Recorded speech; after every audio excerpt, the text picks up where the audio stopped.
प्रिय विद्यार्थियों, आज हम न्यायपालिका के बारे में अध्ययन करेंगे। आप जैसे जानते हो, शासन शक्तियों का दुरुपयोग ना कर सके, इसके लिए सामान्यतः 3 व्यवस्थाएं अपनाई जाती हैं। पहली, शक्तियों का संविधान द्वारा निर्धारित व सुनिश्चित करना। दूसरी, शक्तियों का नियंत्रण व संतुलन करना, ताकि यदि शासन का एक अंग शक्तियों का दुरुपयोग करे तो दूसरा अंग उसे रोक सके। और तीसरा, स्वतंत्र व निष्पक्ष न्यायपालिका की स्थापना करके। व्यवहार में दोनों जो बताई गए हैं व्यवस्थाओं की पूरक होने के कारण न्यायपालिका का शक्ति नियंत्रक के रूप में विशिष्ट महत्व है। आज तो सभी राजनीतिक व्यवस्थाओं में न्यायपालिका की स्वतंत्रता व निष्पक्षता को राजनीतिक स्थिरता का आवश्यक पहलू माना जाता है। लोकतांत्रिक शासन व्यवस्था और स्वतंत्र निष्पक्ष न्यायपालिका के मजबूत स्तंभ पर ही रहती है। अब हम न्यायपालिका के महत्व के बारे में जानेंगे कि इसकी इम्पोर्टेंस क्या है, न्यायपालिका की सिग्निफिकेंस क्या है। न्यायपालिका शासन का अत्यंत महत्वपूर्ण अंग है। लोकतंत्र का आधार स्वतंत्रता व समानता के सिद्धांत हैं और इन सिद्धांतों की रक्षा समुचित न्याय व्यवस्था के बिना नहीं हो सकती। न्यायपालिका नागरिकों के अधिकारों की रक्षा करती है।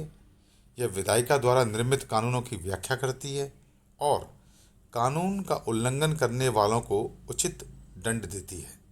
यदि किसी राज्य में उचित और निष्पक्ष न्यायपालिका नहीं है तो अधिकारों की सुरक्षा खतरे में रहती है। न्यायपालिका क्या है, उसकी परिभाषा क्या है, अब हम उन्हें जानेंगे।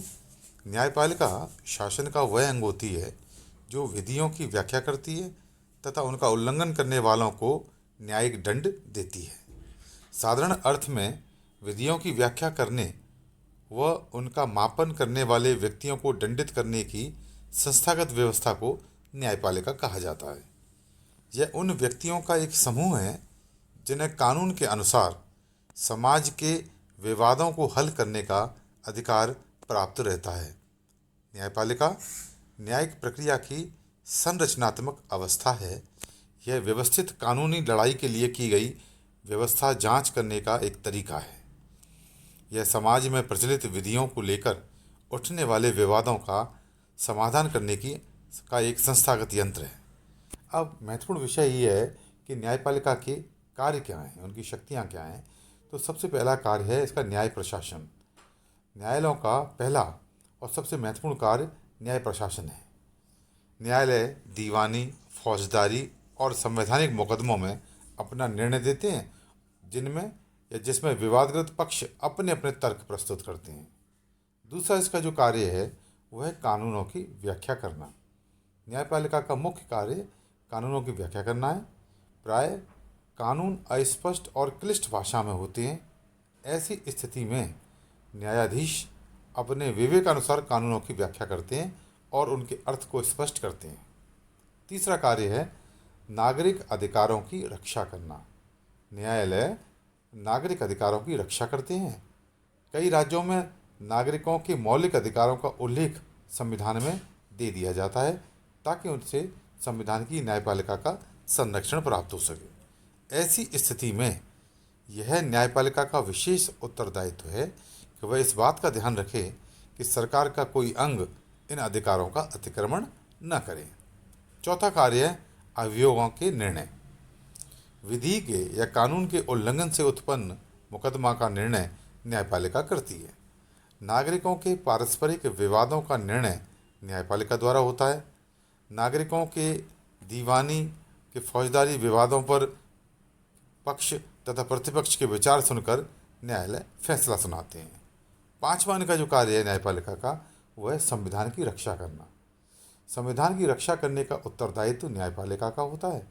यदि विधायिका ऐसा कानून पारित करती है जो संविधान की मूल भावना के प्रतिकूल है तो न्यायपालिका उस कानून को असंवैधानिक घोषित कर सकती है। इसे हम न्यायिक पुनरीक्षण कहते हैं, जुडिशल रिव्यू कहते हैं। जुडिशल रिव्यू या न्यायिक पुनरीक्षण से अभिप्राय यह है कि न्यायालय किसी विधायी या प्रशासनिक उपाय की संवैधानिक वैधता का परीक्षण कर सकते हैं और उसके पश्चात उसे पूर्ण या आंशिक रूप में शक्ति बाह्य या शक्ति आंतर घोषित कर सकती हैं। न्यायालय की इस अद्वितीय शक्ति का आरंभ अमेरिका में हुआ और इसका सर्वश्रेष्ठ रूप भी यहीं उपलब्ध है। छठवां जो कार्य है न्यायपालिका का, वो है संघात्मक व्यवस्था की रक्षा करना। संघ शासन व्यवस्था में केंद्र तथा राज्यों में शक्तियों का विभाजन होता है, ये हम सभी जानते हैं, डिवीजन ऑफ पावर होता है।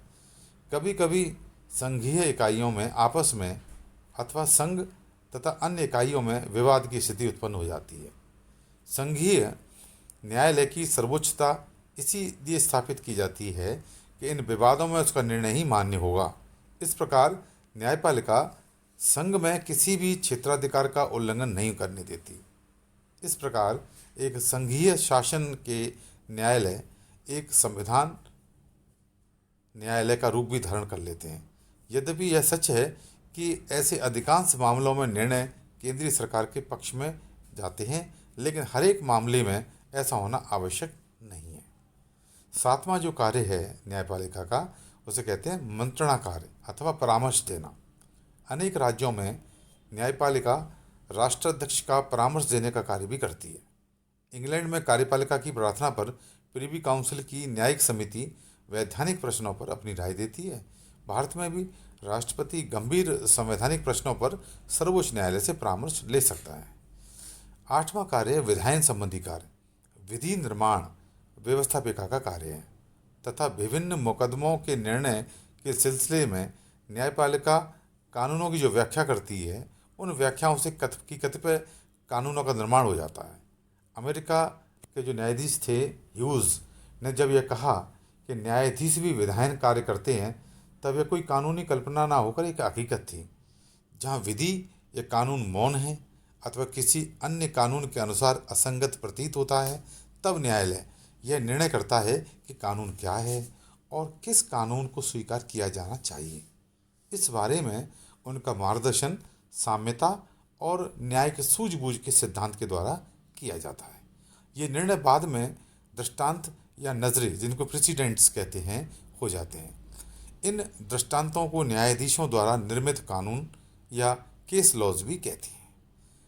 नाइन्थ या नवा जो कार्य है न्यायपालिका का, वह सरकार के कार्यों को औचित्य प्रदान करना। सरकार के कार्यों को औचित्य प्रदान करने के लिए न्यायालय एक महत्वपूर्ण पक्ष है। यह आशा की जाती है कि न्यायालयों को लोगों की आशाओं और आकांक्षाओं के बारे में पूर्ण तौर पर सजग रहना चाहिए, और जैसा भारत के भूतपूर्व प्रधान न्यायाधीश पी.बी. गजेंद्र गढ़कर ने कहा है कि उन्हें परिवर्तित परिस्थितियों के प्रकाश में कानूनों के अर्थ की व्याख्या करनी चाहिए। न्यायालय सरकार के निर्णयों को औचित्य प्रदान करने का कार्य करते हैं। यह हो सकता है कि सरकार के किसी नवोन्मेषी निर्णय को लोग असंवैधानिक मान लें और उससे वे विधि न्यायालय में चुनौती दें। तब यह न्यायाधीश का काम है कि वह गत्यात्मक दृष्टिकोण से उस स्थिति का परीक्षण करे और उसे औचित्य का स्वरूप प्रदान करने के लिए अपना निर्णय दे। 10वां जो कार्य है न्यायपालिका का, वह है प्रशासनिक कार्य। न्यायालय अपने कर्मचारियों की नियुक्ति करते हैं, न्यायालय की कार्रवाई से संबंधित प्रक्रिया का निर्धारण करते हैं और उन्हें छोटे छोटे नियमों को लागू करने का अधिकार है। कुछ विविध कार्य भी हैं न्यायपालिका के।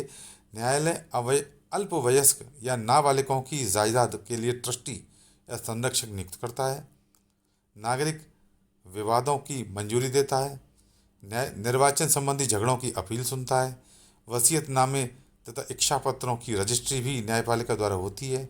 इन्हें न्यायालयों के अर्ध न्यायिक कार्य भी कह सकते हैं। इस प्रकार आपको ये स्पष्ट हो गया होगा कि न्यायपालिका के क्या कार्य हैं और किन परिस्थितियों में न्यायपालिका किस प्रकार लोकतांत्रिक सिद्धांतों को साकार करती है। धन्यवाद।